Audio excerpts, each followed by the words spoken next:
Lorenzo, je suis submergé par l'émotion. Non, je précise parce que ces temps-ci, les personnes qui utilisent ces mots, c'est un peu bizarre. Mais donc voilà, je viens de regarder le multiplex de la Ligue des Champions. Il y a eu des buts, en veux-tu, en voilà. Non, franchement, bah, non, cette nouvelle mouture de la Champions League, moi, je suis conquis. Ouais, c'est vrai que c'est pas mal et bon, cette dernière journée, ça nous a permis de nous rappeler que en vrai, un bon multiplex, ça fait des bonnes émotions quand même avec 18 matchs en même temps là. La sonnerie du multiplex qui sonne, en boucle, bon ça fait plaisir surtout que bon, bah, on a vu, l'avènement d'un club français dans le top 8 et bah, pas celui qu'on aurait espéré en début de saison, je pense. C'est vrai, et comme quoi hein, le diable se cache dans les détails. Là, le diable s'appelle Rémi Cabella. Mais puisqu'on parle de diable, il y en a un qui va pas très très bien en ce moment. Ah bah, il y a un diable qui aurait aimé, je pensais, dans le top 8 de Ligue des Champions, mais il est même pas en Ligue des Champions. Peut-être même juste dans le top 8 de la première ligue. Oui, même pas dans le top 8 de la Première Ligue. Bon, ils sont dans celui de l'Europa League, mais c'est vrai que les Diables Rouges de Manchester, bon, eux, tu envie de te dire, quand est-ce qu'ils vont un jour, regoûter aux joies de la Ligue des Champions? Et bah, tu envie de te dire que, bah, ce sera pas demain la veille, hein. Non, moi j'espère surtout que ce sera du vivant de Sir Alex Ferguson parce que bah, là j'ai peur qu'il nous clame entre les doigts, hein. Ouais, ouais, en plus, je viens d'acheter son livre là pour manager, bon, ce serait bien qu'il canne pas avant que je finisse ce livre, sachant que je mets 3 ans à chaque fois pour finir un livre, on espère qu'il va rester assez longtemps, mais bon, heureusement qu'il est pas mort parce que sinon on dirait qu'il retournerait dans sa tombe, le pauvre Sir Alex, parce que là, la situation est catastrophique et en vrai, Aurélien, En vrai, Lorenzo. en vrai, est-ce qu'on verra un jour, les Red Devils, de retour, au top de l'Angleterre?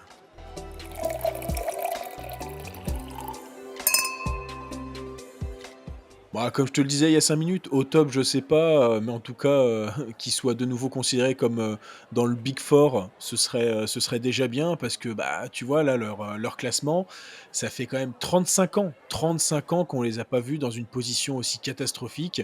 Il faut remonter à 1990 pour les voir aussi bas et en plus, c'était f avec, Sir Alex et j'avais même vu passer une stat comme quoi, avec le nombre de points qu'ils avaient à la trêve, je crois que c'était, 22 et quelques, il y avait eu pas mal d'équipes, reléguées ces derniers temps. Mais bon, ils ont de la chance. Ipswich, Wolverhampton, Everton, et surtout Southampton ont décidé d'être 3 fois plus nuls qu'eux donc bon, ils vont se sauver mais bah, quand tu vois la gueule des équipes que j'ai citées, bah, c'est pas forcément mieux, hein, Ah Manchester. bah, oui, oui, après, quand je vois le classement, effectivement, quand je vois que les pauvres, de Southampton n'ont que 6 petits points au bout de 23 journées, waouh, c'est saison, compliquée là pour Southampton. Puis après oui, tu as des équipes plutôt mauvaises, hein, Leicester, Wolverhampton et les pauvres d'Ipswich que le club d'Ed Sheeran, je les trouve, assez sympathiques, mais bon, est-ce que ça va en rester en PL? Je sais pas. Donc oui, ils ont de la chance que derrière, vraiment, ça va au ralenti. Mais là, après, ces dernières saisons, tu avais l'habitude de voir des débuts de saison un peu catastrophiques de United. Au bout de 10 journées, souvent, c'était dans la deuxième partie de tableau. Mais là, bon, on est en janvier et t'es 12e. T'as viré Ten Hag en cours de saison pour faire venir Amorim, qui, le pauvre, faisait un truc incroyable au Sporting. Et voilà, Amorim, au bout de 2 mois à United, il est déjà à bout et il dit cash que c'est le pire Manchester United de l'histoire. Bon, ils ont un peu de la chance quand même que ce soit pas le seul cadre anglais à faire du gros caca. Ils peuvent dire merci, aux Spurs de Tottenham, hein. Ah oui, ça c'est sûr, même si j'adore Ange, Postecoglou, là, il faut avouer que, les Spurs, bah, comme tu as dit, c'est une grosse purge, mais tout le monde s'en fout. C'est ça qui est beau avec, les clubs qui n'arrivent pas à gagner une première ligue, même face à Leicester. Mais pour en revenir à nos fameux Red Devils, bah, comment Ten Hag, il y avait quand même cette sensation enfin, qu'il était sur la fin d'un cycle, même s'il y a jamais eu de début de cycle. Toutefois, faut quand même lui reconnaître un truc, c'est qu'il a gagné, 2 trophées sur ces 2 années. Mais là, avec, 29 de victoires, cette saison, je pense même qu'il fallait le virer après la FA Cup. Mais au lieu d'appeler, Amorim là en cours de saison où le gars, comment ils sont en train enfin, d'inventer le deal perdant-perdant, non, parce que ça existe déjà, mais le mec était en train de faire une bonne session de Ligue des Champions avec le Sporting, était en train de faire, bah, une bonne session aussi, dans le championnat portugais où il pouvait aller, gratter, le titre. Finalement, le Sporting, ça se casse la gueule et Manchester United, ça redresse pas la barre. Bon, moi franchement, je sais pas quoi faire avec eux, même si, d'une certaine manière, je m'en contrefous. Oui, oui, mais après bon, Manchester United, c'est un peu le club, de notre enfance en Angleterre, hein, toi dans le début des années 2000, moi, dans les années 2010, la génération Rooney, Nani, même un peu avant, Cristiano Ronaldo, Ryan Giggs, même si bon, on parlera pas trop de ce connard de Ryan Giggs, mais voilà quoi, Paul Scholes, Michael Carrick, voilà, on citait Ferdinand Vidic. Bon, United, c'est quand même, un club légendaire du 21e siècle et là, tu les vois 12e de première ligue avec quasiment aucun joueur qui a le niveau d'être dans le top 4 anglais, à part peut-être Bruno Fernandes et même lui, ce serait bien qu'un jour il arrête de prendre des cartons rouges tous les 4 matins. Donc oui, vraiment cette équipe de United fait de la peine. Mais après déjà cette saison-là, elle partait bizarrement parce que, tu disais qu'on comprenait pas trop pourquoi Ten Hag a commencé la saison. Moi aussi je comprends pas parce que vraiment, tu pouvais repartir sur un nouveau cycle dès juillet, sachant que le cycle Ten bon, il a duré 2 ans et c'était un peu, encéphalogramme plat, hein. Il se passait pas grand-chose. Heureusement que tu as les trophées, en cup et en Carabao parce que ça te sauve un peu le bilan de Ten Hag, même s'il avait réussi à finir une fois dans le top 4. Bon, là, tu continues, avec lui une troisième saison qui vraiment, tu avais pas beaucoup de raisons d'espérer quelque chose.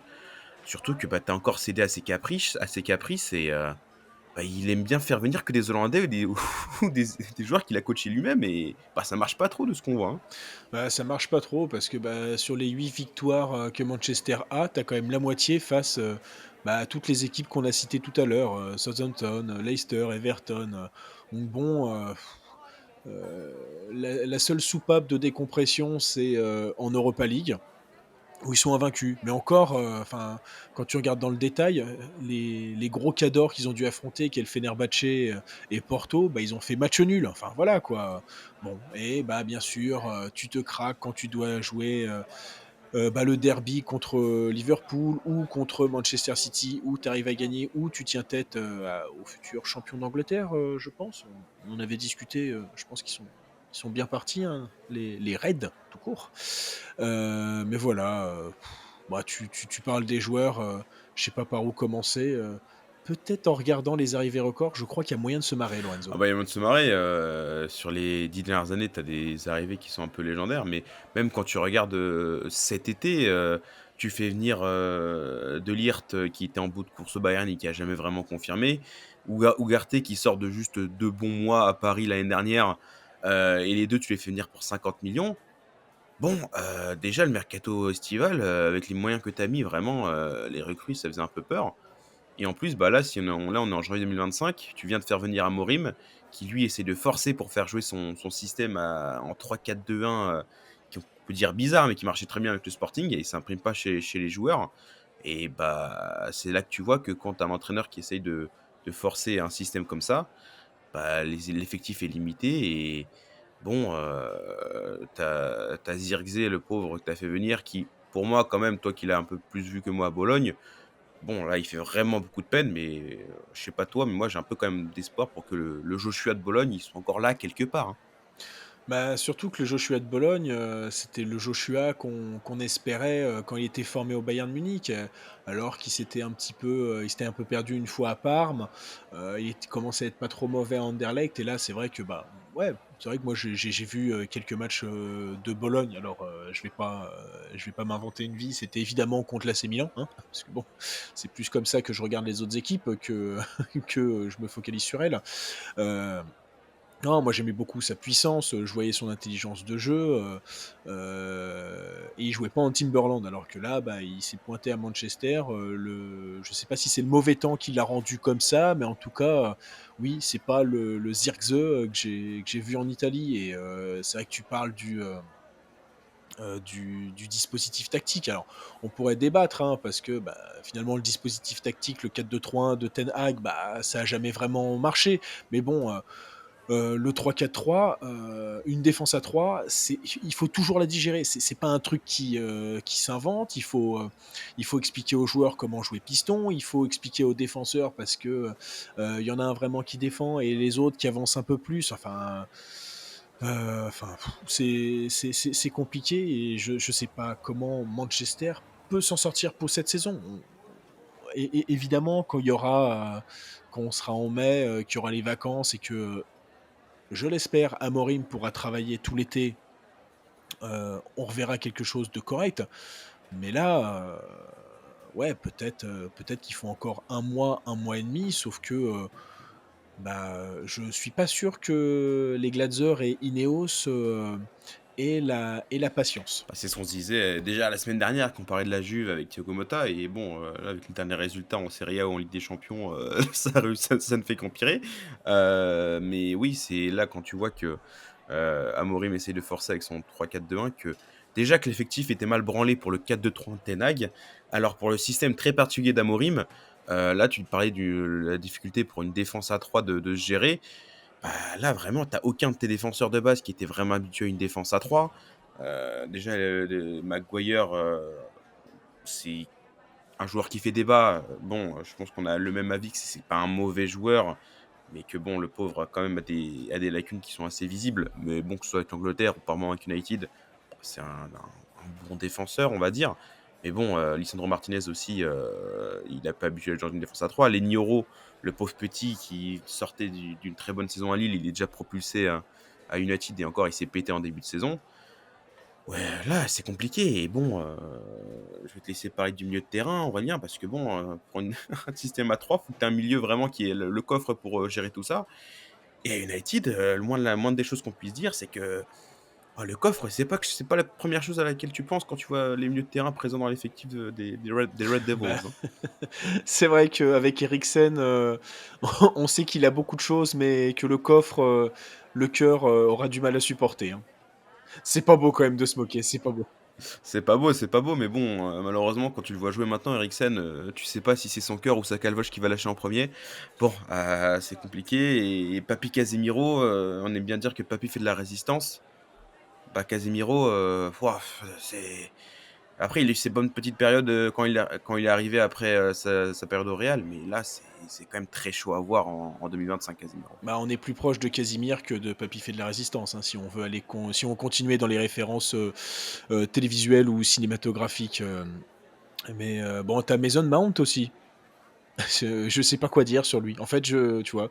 Voilà, il y a Mason Mount, et il y a Bruno Fernandes, qui parfois tu ne sais pas s'il est énervé, s'il a envie de jouer, c'est particulier quoi, enfin ouais, ça ressemble à un chantier permanent. Ah, j'avais lu, pour Bruno Fernandes que, c'est un peu le syndrome TJ Savanier, dans le sens où que c'est un milieu qui est au-dessus du lot dans son équipe, qui est vraiment, au fond du trou et que du coup ça l'énerve et que du coup il prend souvent des cartons jaunes et des cartons rouges et j'aime bien ce syndrome TJ Savanier pour Bruno Fernandes, c'est un peu ça.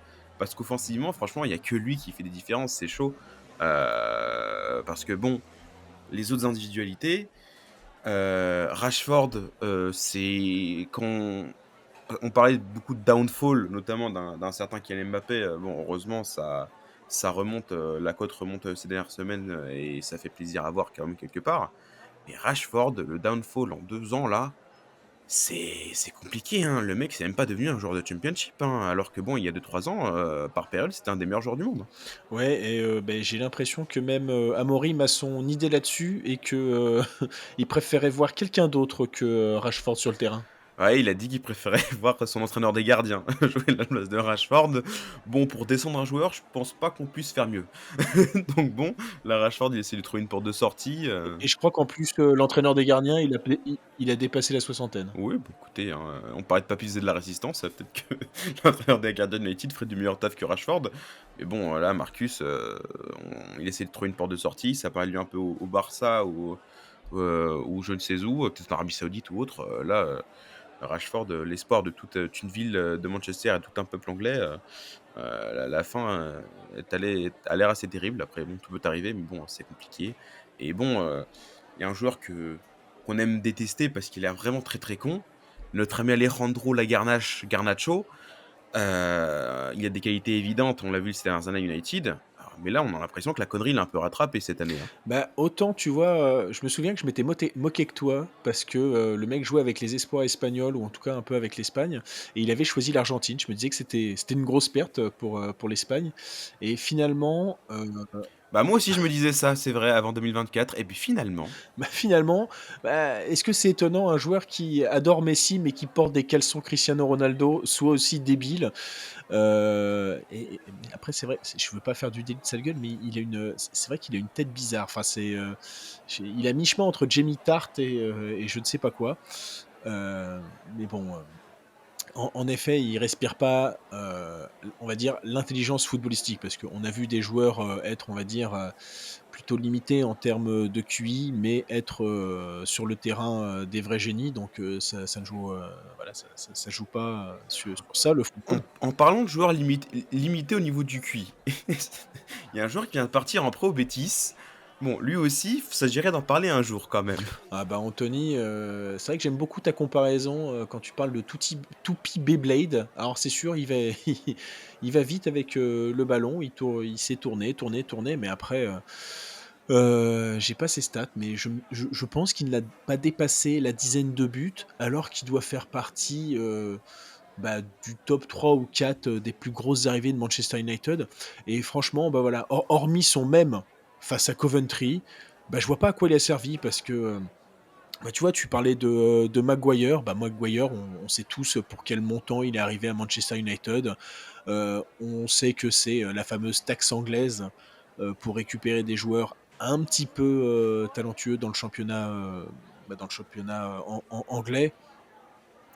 Mais tu lui trouves des bons côtés, tu lui trouves un côté en plus, attachant. Enfin, en tout cas, moi Maguire, j'irais bien boire une pinte avec lui, hein, tous les jours, hein. Je suis désolé d'ailleurs de te faire. C'est vrai que c'est le côté attachant anglais, vraiment il a pas l'air très fut-fut, mais il a l'air sympa quand même quand tu croises au pub, notre ami Harry. Ouais, ouais, ouais, non, mais en plus, bon, j'espère que c'est le bon truc, mais il a pas l'air méchant. Enfin, c'est bon, j'espère que des histoires tourneront. C'est peut-être l'une des pires choses à dire. Il a pas l'air méchant quand même. Non, mais c'est pas c'est pas Joey Barton, quoi. Oui, bah, après oui, plus qu'on a appris, récemment sur Joey Barton, ça aide pas, à l'apprécier lui. Mais bon, après quand tu dis qu'Anthony n'a pas servi a servi à rien, je suis pas d'accord. Au moins il aura servi à nous faire rire et ça, finalement, est-ce que c'est pas le plus important? Bah, finalement, il fallait peut-être, recruter Jamel Debbouze, hein, si on veut pousser par là, hein. Ah bah, regarde, je t'invite à revoir les highlights, je me rappelle plus dans quel match caritatif, Jamel Debbouze franchement, Anthony, je ne vois aucune différence personnellement. Ah, je m'en souviens bien. Mais bon, on parlait des milieux de terrain, mais bon, finalement, heureusement que tu as Kobbie Mainoo qui a explosé, enfin explosé, en tout cas qui s'est bien démarqué, bah, quand même assez pour, après 10 matchs, être sélectionné pour l'Euro et bah, tu as quand même le petit Toby Collier qui s'est signalé en sauvant un but, sur sa ligne face à Fulham et mine de rien, cette victoire face à Fulham, je pense qu'elle a fait du bien à l'effectif d'Amorim, hein. Bah, oui, oui, parce que ça te permet de souffler un peu et retrouver un peu la victoire après des périodes compliquées, notamment le fait de t'être fait oblitérer par Brighton. Oui, Mainoo, ça me fait chier parce que Mainoo, oui, c'est un joueur que, bah, on l'a vu à l'Euro un peu plus où tu vois vraiment, le potentiel du bonhomme.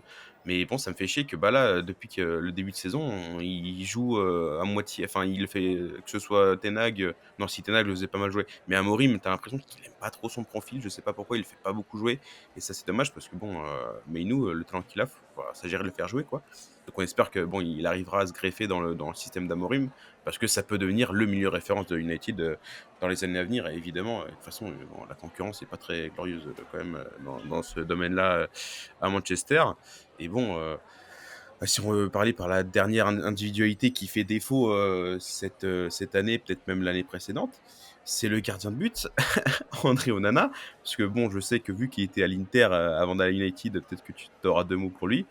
Mais André Onana, c'est quand même fort de faire, quand même, dans les statistiques, pire que David De Gea, alors que bon, David De Gea a fait quand même des périodes pas trop mauvaises à United.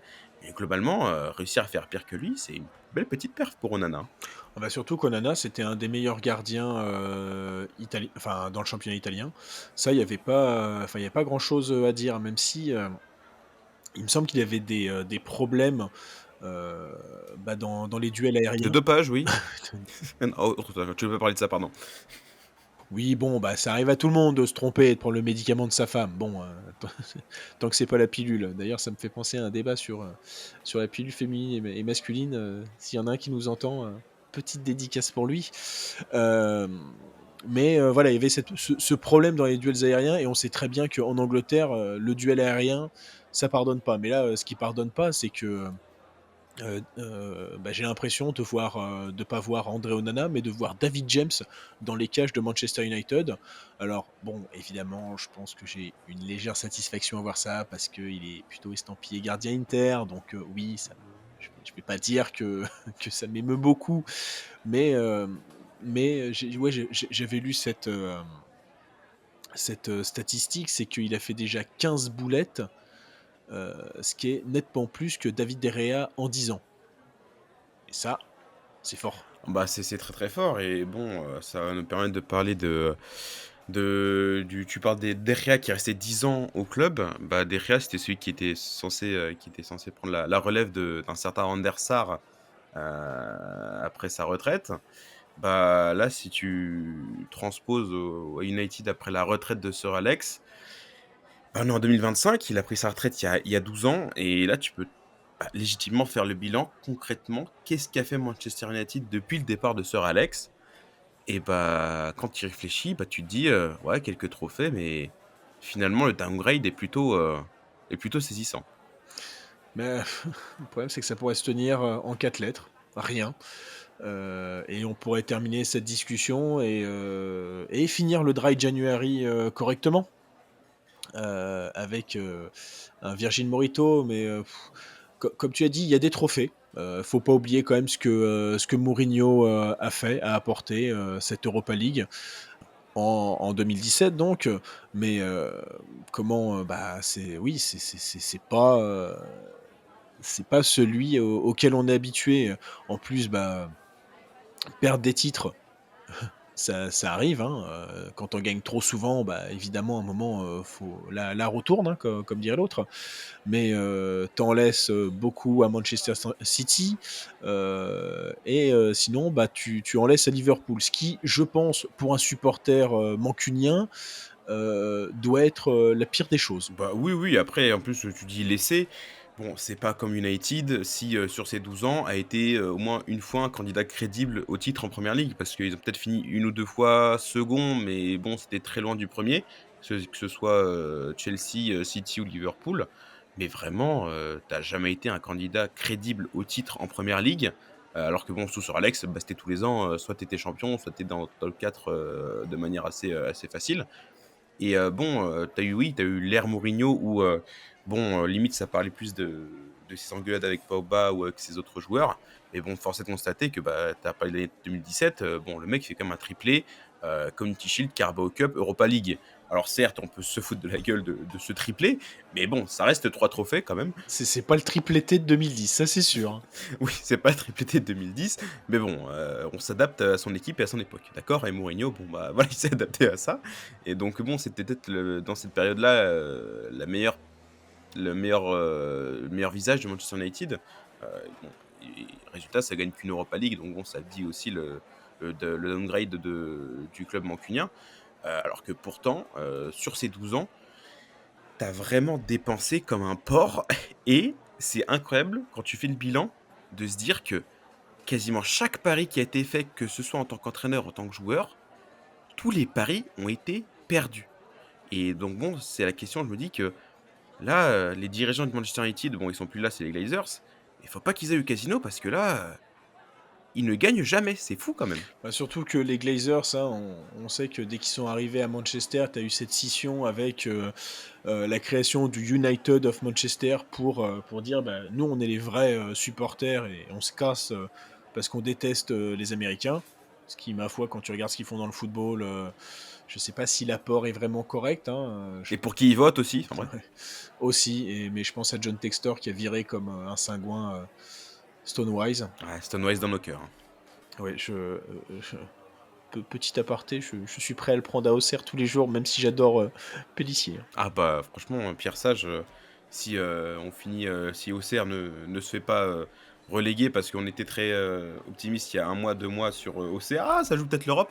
pour la force est de constater qu'on n'est pas, Auxerre n'est pas maintenu, hein. Donc bon, si on se maintient et que Pierre Sage recherche un poste, en juillet prochain, bah, écoutez, on est preneur à Auxerre, parce que bon, c'est quand même un entraîneur qui a montré de beaucoup de qualités et là qui s'est fait remercier un peu comme un malpropre, donc on prend. Mais bon, en parlant d'entraîneur, à United, bah, après bon, la marche était peut-être trop haute pour, faire comme Ferguson, mais tu aucun entraîneur qui a donné satisfaction en 12 ans quand même, alors que tu as des noms qui sont passés, par le banc, hein. Bah, en fait, c'est ça, c'est que, je pensais donc au nom des entraîneurs. Bon, tu avais le fameux Chosen One. Bon, j'avoue que moi j'ai un profond respect pour David Moyes. Je respecte ce qu'il a fait, avec Everton. D'ailleurs, je pense que son retour va être bénéfique pour les Toffees. Je suis pas mécontent qu'il ait gagné, même si c'est, une conférence, Europa League, bah, c'est déjà très bien. Je pense que voilà, c'était pas un mauvais bougre. Alors la marche était un peu trop haute, mais comme tu dis, c'est peut-être la marche trop haute pour un David Moyes, pour un Ole Gunnar Solskjaer, mais tu as quand même ramené Van Gaal, tu as quand même ramené Ten Hag, tu as ramené Mourinho, tu as même essayé de ramener Ralf Rangnick, et donc qui sont quand même des mecs plutôt confirmés et avec des préceptes de jeu, même pour Mourinho, hein, le bus à l'impérial devant le gardien, c'est un précepte de jeu qu'il faut savoir maîtriser. Et rien n'a fonctionné. C'est fou de voir que, enfin, même Tottenham a semblé plus dangereux ces dernières saisons, alors que eux aussi ils en ont fait des dingueries, hein, rappelez Conte ou Mourinho du reste. Euh, euh, et moi, je suis, enfin, c'est quand tu vois les dernières rumeurs, ça part dans tous les sens. Enfin, quand t'amènes Mazraoui et De Ligt, où bah, tu le vois, Mazraoui, ça n'a pas réussi au Bayern. De Ligt, ça n'a pas réussi à la Juve, ça n'a pas réussi au Bayern.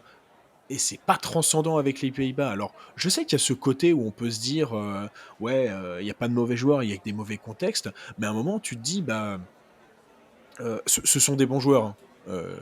Je j'ai pas envie de dire que Mazraoui et De Ligt, hein, sont des quiches, hein, parce que c'est pas moi avec mon niveau qui vais juger, évidemment, mais c'est pas des joueurs avec lesquels bah, tu as cherché un top 4 de Première Ligue. D'ailleurs, il faudra, je pense, ouvrir un livre, voire même, ce sera peut-être l'équivalent de la Bible sur cet Ajax entre 2019 et 2020 pour voir qu'il y en a quasiment aucun qui a fait quelque chose. Mais voilà, tu parles de chantier permanent, c'est chantier permanent où tu ne vois pas le bout. Bon, tu me diras, c'est un peu ce que veut dire permanent. Oui, merci, Aurélien de cette perspicacité. Tu vois pas le bout et quand je te disais les sommes astronomiques qui ont été dépensées sur ces 12 ans, franchement, quand je regarde les 10 joueurs achetés les plus chers de l'histoire d'United, c'est fou à quel point ils se sont trompés sur toute la ligne, sur tous. Tu Paul Pogba, le pauvre, je sais qu'on admire Paul, mais bon, force est de constater que sa période avec Manchester United, bah, ça lui fait pas mal de mal, au niveau de sa carrière, en club surtout. Après tu as Anthony qui a été acheté 95 millions, je le répète, et 95 millions pour une toupie Beyblade, ça reste cher, même si c'est une toupie Beyblade en or. À un moment donné, bon, ça n'a aucun sens. Maguire, bon, peut-être Maguire dans ce top 10, c'est peut-être celui qui a donné le plus de satisfaction, c'est dire. Jadon Sancho, finalement, tu as réussi à détruire sa santé mentale. Quand même, c'est une sacrée performance. Lukaku, bon là aussi, bah, le pic de sa carrière, bah, bizarrement, ça n'a pas été en Angleterre, c'était en Italie. Voilà, on va comprendre pourquoi. Di Maria, bah, là aussi, bah, le pic de sa carrière, ça n'a pas du tout été United, bizarrement. Højlund, bah, là aussi, Højlund, c'est un joueur qui a quand même des qualités intéressantes, mais bon, pour l'instant, il a acheté 75 millions. Et Ah, je crois en on Højlund. y croit, il est encore jeune, donc tout est possible. Mais bon, ça fait bah, là maintenant, Ouais, et surtout que c'est ce que je dis, c'est que, enfin, en fait, tu vois, c'est dans les attaquants qui marquent pas, même s'ils marquent en Europa League, mais bon, hein, c'est sûr que les défenses de Psen, c'est plus facile que les défenses, bah, apparemment même de Brentford, hein. Hem, mais il a quand même des bons déplacements, c'est juste, il faut qu'il récupère, bah, son côté un peu clinique. Mais en tout cas, je pense que c'est un des gars qui peut être encore plus bonifié, par Bah, oui, parce Amorim. que quand tu regardes, c'est un peu le profil qu'avait Gyökeres, dans le Sporting d'Amorim, donc faut peut-être laisser du temps, comme tu disais avec Thiago Motta, il faut trust the process et bah, après là aussi, que là, comme tu l'as dit pour United, le chantier est énorme, et que là, tu as choisi Amorim comme leader de chantier, aucun rapport sur le fait qu'il soit portugais, mais mais Je voulais pas faire de blague. mais vu l'ampleur du chantier que tu as sur les mains, non, que tu as en face de toi, est-ce que Amorim, qui est un coach quand même hyper jeune et qui a été vraiment performant dans un contexte très particulier, est-ce que c'est la bonne personne pour le faire? Ça, je suis pas sûr. Donc bon, là, le futur de Manchester United, il est très, très compliqué parce que vraiment, il va falloir faire un ménage, mais de zinzin cet été. Et du coup, est-ce que tu fais ce ménage en fonction des besoins d'Amorim? Rien n'est moins sûr parce que là, c'est quand même le futur d'un grand Angleterre qui se joue, dans un futur pas si lointain, finalement. Bah, c'est un peu la remarque que j'ai faite, j'ai fait oh, j'en sais plus, enfin bref, il est beaucoup trop tard et beaucoup trop non, pas alcoolisé du reste, parce qu'on est toujours en dry, January, je tiens à le répéter, pour que je fasse cet accord d'auxiliaire, mais je je ne sais même pas si Amorim sera présent à la fin, de cette saison ou s'il va finir comme, comme, sûrement Sampaoli dans quelques jours ou quelques semaines grand maximum, voire même, Sergio Conceição dans quelques jours ou dans quelques semaines, aussi. Donc voilà, même si, bah, quand on voit ce qu'il a fait avec le Sporting, c'est un gars assez, talentueux. Même si on dira que le championnat portugais, c'est plus faible que le championnat anglais, oui, mais après il faut comprendre comment des mecs alors, qui arrivent à Brentford et qui ont connu, soit des championnats, de la D2 anglaise ou des championnats scandinaves, pourquoi eux ils y arrivent? Pourquoi, le mec l'entraîneur de Brighton qui était l'ancien entraîneur, de Sancte Pauli en Zweite Bundesliga, bah, finalement il réussit aussi bien que De Zerbi, aussi bien que Potter, donc il n'y a pas de raison que, enfin pour moi, il n'y a pas de raison que Amorim ne devienne pas un bon coach. Maintenant, oui. Est-ce que c'est le bon coach pour Manchester United? J'ai l'impression que il n'y a pas de bon coach, il n'y a pas de bon joueur finalement pour ce club. Il en fallait qu'un et c'était sûrement Ferguson. Et oui, et malheureusement, on va pas demander à Ferguson de sortir de sa retraite pour reprendre ce club parce que bon, je pense que ça le précipiterait un peu plus rapidement que prévu, vers la tombe. Donc on lui souhaite pas ça.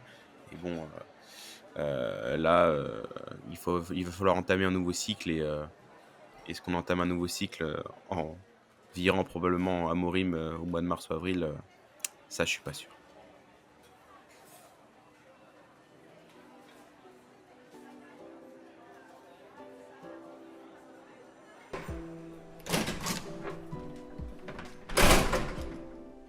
Bah, Aurélien, tu parlais tout à l'heure du Dry January, mais je sais pas là, dernièrement quand je vois les résultats d'un certain club, breton français, j'ai envie d'un petit Pinot là. Pinot noir ou Pinot rouge? Ah bah, vu comment c'est parti, la Pinot noire là.